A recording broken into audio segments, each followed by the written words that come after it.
Baik, Assalamualaikum warahmatullahi wabarakatuh. Kali ini saya akan mendemonstrasikan proyek toko elektronik untuk asesmen tengah semester mata kuliah pemrograman web 2 Universitas Muhammadiyah Magelang. Langsung saja. Pertama, kita membuka dua terminal dari Laragon yang berbeda, lalu kita masuk ke dalam proyek Laravel yang sudah kita buat. Lalu setelah itu kita menjalankan server dari Laravel tersebut. Nah, jika sudah jalan, kita beralih ke terminal yang kedua, yaitu kita menjalankan server untuk bagian front end menggunakan npm run dev.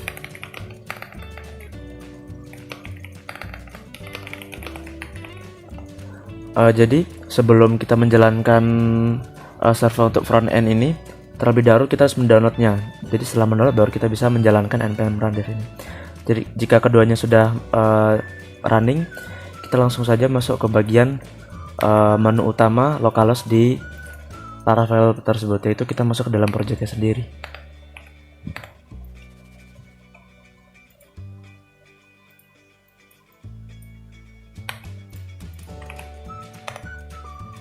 Nah, setelah itu kita akan diarahkan di bagian utama dari project saya.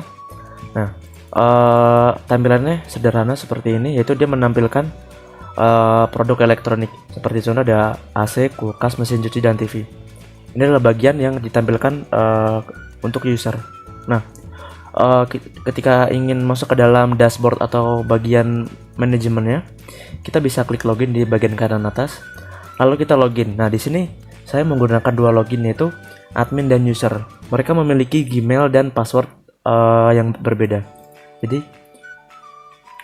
Gmail dari admin adalah gmail.com.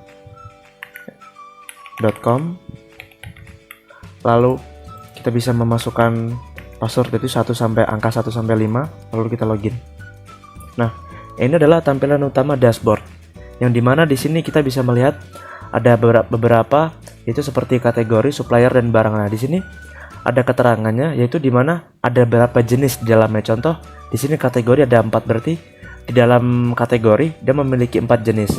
Nah, seperti ini: AC, kulkas, mesin cuci, dan TV. Dia berupa 4 dan dia ditampilkan di dalam dashboard dan dia akan terupdate otomatis. Jadi ketika di dalam kategori ada 5 jenis, dia di dashboard juga akan bertambah menjadi 5. Dia akan mengikuti secara live.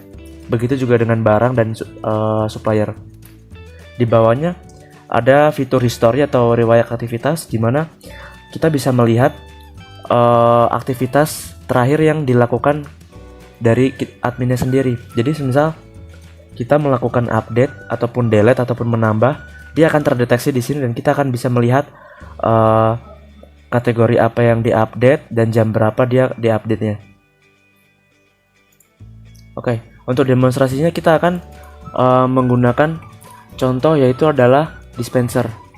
Nah, di sini kita akan menambahkan kategori terlebih dahulu dengan kategorinya adalah dispenser.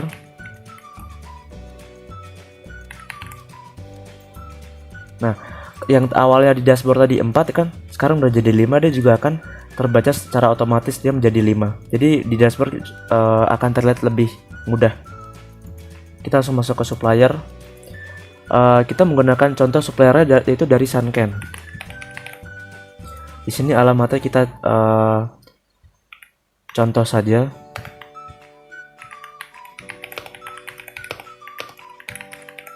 Nomor telepon juga kita contoh.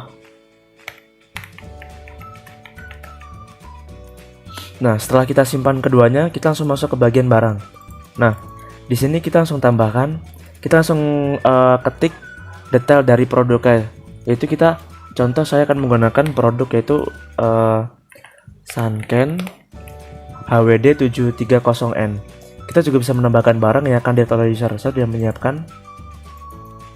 Setelah itu kita memilih kategori. Tadi kita sudah membuat, yaitu adalah dispenser. Suppliernya juga kita menggunakan dari Sunken. Harganya ini kita menggunakan contoh, yaitu sekitar 2 juta. Nah, kita mengisikan stok. Contoh di sini kita memiliki stok yang adalah 25 barang. Deskripsi. Nah, di bagian deskripsi ini kita bisa menambahkan deskripsi untuk barang. Jadi pengguna nanti dia akan bisa melihat deskripsi tersebut dengan jelas.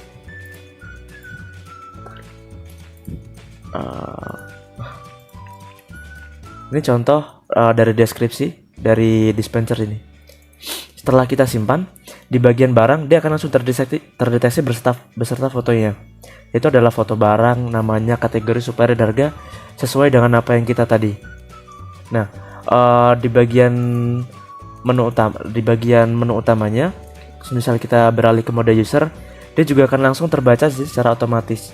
Jadi si pengguna akan lebih mudah melihatnya di bagian halaman utama, yaitu kita tadi juga telah menambahkan sedikit detail yang akan dibaca di mode detail produk. Nah, di sini pengguna juga dapat melihat detail tuh seperti apa produknya. Baik, mungkin itu saja yang saya presentasikan kali ini. Assalamualaikum warahmatullahi wabarakatuh.